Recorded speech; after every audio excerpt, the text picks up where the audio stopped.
Hello YouTube viewers, welcome to my channel Science to Technology. In today's show, Rocket Monday, we're going to talk about AgniKul Cosmos. So let's dive deep into it. Now this is second time I'm covering it. Last time it was 3 years ago, so they have made a lot of progress. So let's dive deep into it. So AgniKul, it's an Indian small satellite launch vehicle, this puppy basically. And what their USP is that they have a configurable rocket design. I'll explain that further. And they also bring you the launch flexibility, meaning as long as you have a launch pad, they can come to you and launch from your launch pad.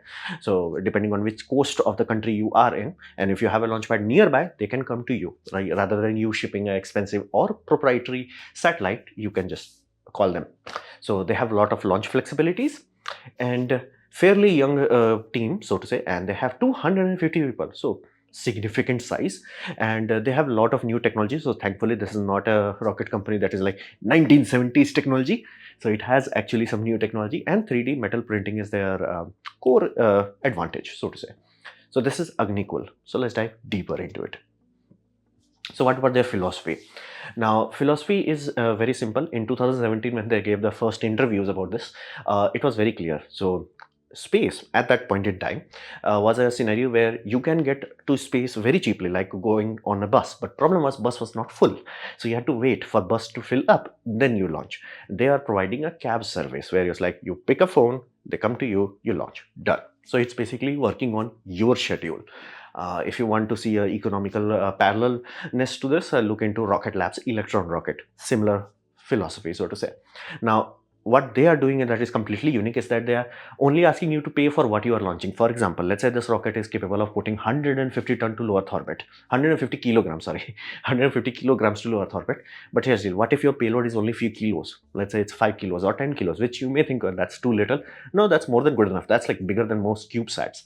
So you can do quite a lot nowadays at 10 kilogram payload. So why waste a 100 kilogram rocket? Here's the deal, they will make the rocket cheaper. They're like, how? Well, they will not put engines on it. So they can reduce the engine count for lighter load. That will give them a flexibility where they're like, hey, if you have a heavy payload, we got this. If you have a light payload, we got cheaper option for this. So that's what they are doing. And they're focusing on low cost propellant. For example, when you say liquid oxygen has a filtering grade, exactly how you have kerosene, then you have filtered kerosene, which we call jet propellants, then you have even filtered jet propellant that we call rocket propellant. So RP1 inherently is kerosene, but it's much ludicrously filtered jet propellant. Consequence, price per liter is super high. So even though in principle is the same thing, it's very expensive. So what this company is doing, they are going back. So they are staging one step backwards. So they are using liquid oxygen, but not the grade that is used for rocketry. That liquid oxygen is very expensive per liter wise. So they are using industrial liquid oxygen. So that is like one step after you get air distillation. So not super duper clean, but more than good enough. Then you have subcooled jet fuel, again one step above kerosene, but not one step above there is a rocket propellant, super duper expensive. So that's how they are reducing the propellant price, even though on paper you're like, hey, isn't it the same thing? No, the price is significantly different. So that's how they are reducing the price also. Now, how they are powering these puppies, all these puppies? Well, electric turbo pump. Why? It's simpler. It's the same reason why Rocket Labs also did that. It's like small electric turbo pump makes far more sense. Turbo pumps running on gas generator makes more sense once you scale it up, but at smaller scale, it's like not really that useful. So they're focusing on that, and I have seen a lot of progress in terms of their public relations. 3 years ago when I covered them, there were like very rarely anything about them, but now they are making very good they're active on Twitter. They are also making YouTube video. Like, does that really matter? Short answer, yes. Whenever you are dealing with a startup company, you have to understand talent attraction is a very hard thing to do, because we mindful people who have talent, they have more than enough options. So either you have to pay them bonkers amount of money, which again, as a startup, you will not likely be able to afford, or you can give them a hunger that people willingly come to you and work for you. Like you can see, notice this in celebrities. Like if celebrities opens a launch program, it's like, hey, I want a secretary for me that has to work free for 1 month. More than enough people will line up. Not one people, not more than enough people. And that's what happens. SpaceX, why SpaceX was so popular? Because they were giving such a grand statement that was attractive to people. And they were like, yeah, in the early days, they were not paying a lot. So people were still attracted to it. So you have a rocket company and you are attractive to people. People will like, I want to work for it. So because especially from 25 to 30 years, so you have flexibility in terms of your work life. You can focus on experience, and people can take much higher risk. So that time you want good PR in your company. It makes direct sense. So having good communication, having good essence, what we are working, what we are bringing to the table, it pays a lot of attention, and they are releasing one video per day until the launch event happens. So I'm pretty sure they have planned out a lot. So they are released it, and it's quite interesting. So in one of them, what are we doing? Second, it's like how they are maximizing vulnerability. Another is how they are achieving the basically plug and play operations. Everything that's quite interesting snippets videos, but each of them combined gives you a much better overall picture. So they have worked on their PR also. And again, you can see behind the scenes how they are testing the gimbals, how they are testing the detachment plugs. Lot of interesting stuff. So I am really happy with their philosophy. So let's understand their design. Their design is Ignite engine. The engine that they are working is a single piece 3D printed object. There are companies right now that are using 3D printed engines, but they are built in segments. This is print in place, as we call it. So it's a very big jump ahead. So that's why many news articles will cover that the world's first 3D printed. It's the world's first single piece 3D printed. That's what it is. And it's a semi-cryogenic one. So it's working on liquid oxygen and jet propellant. I'm not going to call it. I have no idea why the heck jet propellant is called aviation turbine fuel.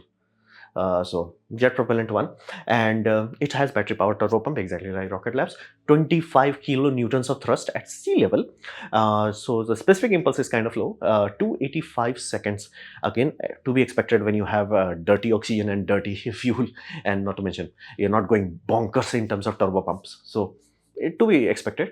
And they have choice of 7 engines, and this is their selling point. Whereas like, hey, if your payload, again, if you just want to launch a CubeSat, why are we gonna throw away a lot of engines? We just throw away as many engines as we don't need to. For example, they can give you 4 engines, they can give you 5 engines, they can give you 7 engines. It's up to you.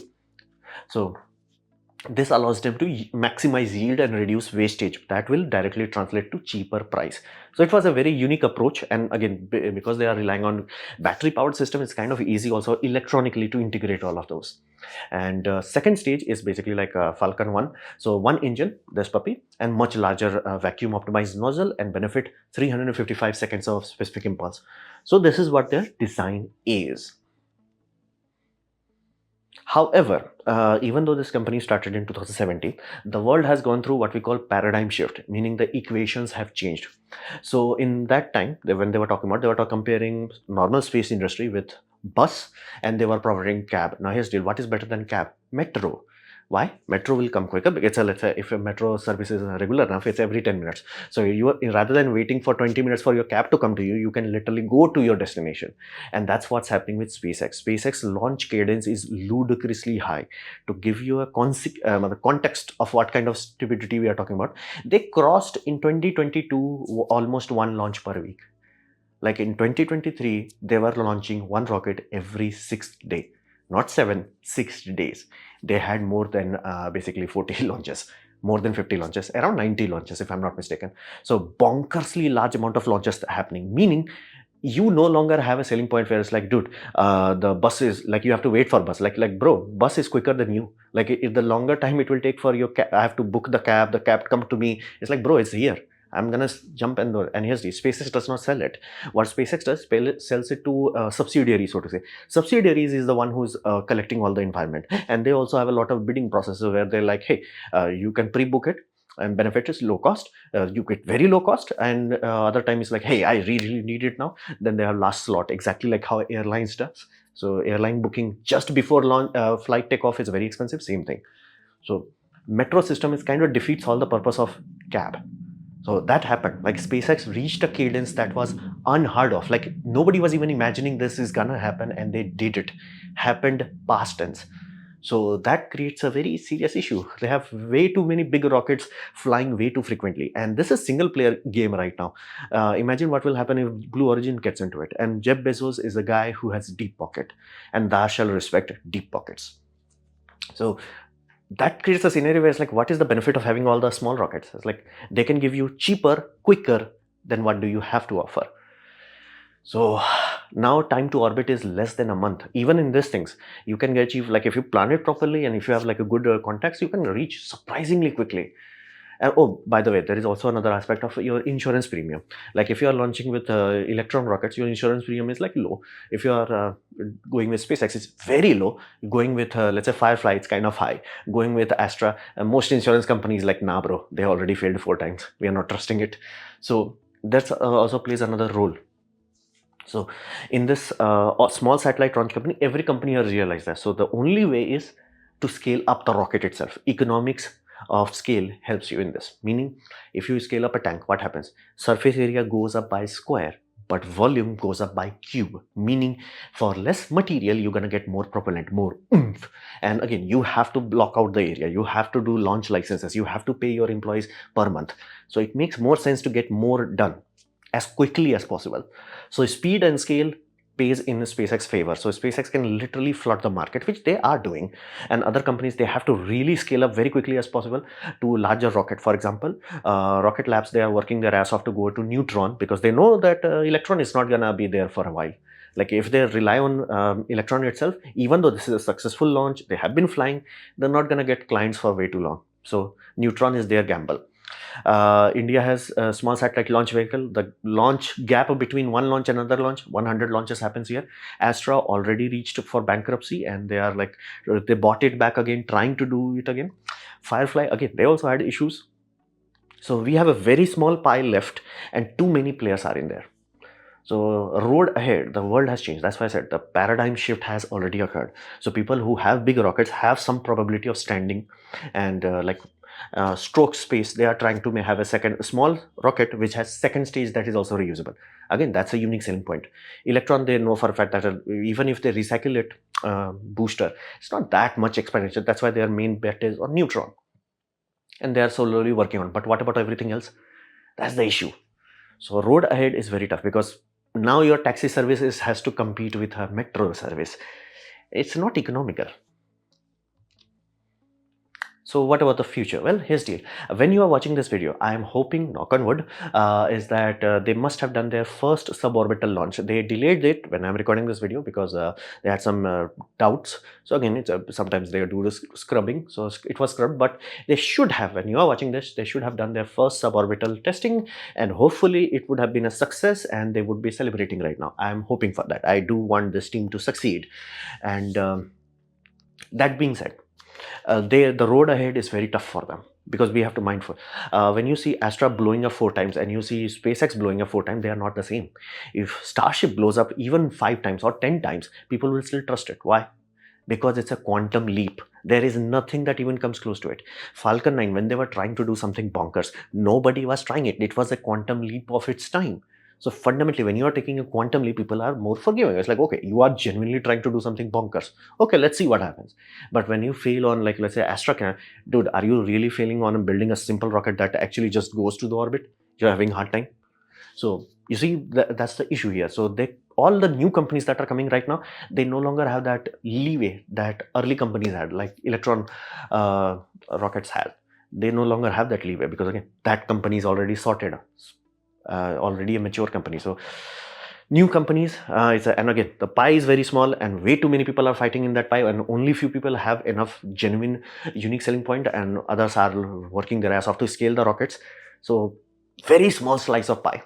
And again, USA does have the advantage that in their country, Space Force is booking for a lot of small satellite providers simply because they know for a fact that they never want to have one point of failure. Meaning if SpaceX goes, all their vehicle goes away, that should not happen. So they are also risking it on smaller systems. Lockheed Martin was the one that flied for Firefly. Again, I do not know how Indian Army is playing into this. So if Indian Army plays the same game where it's like, okay, we're gonna risk higher risk games.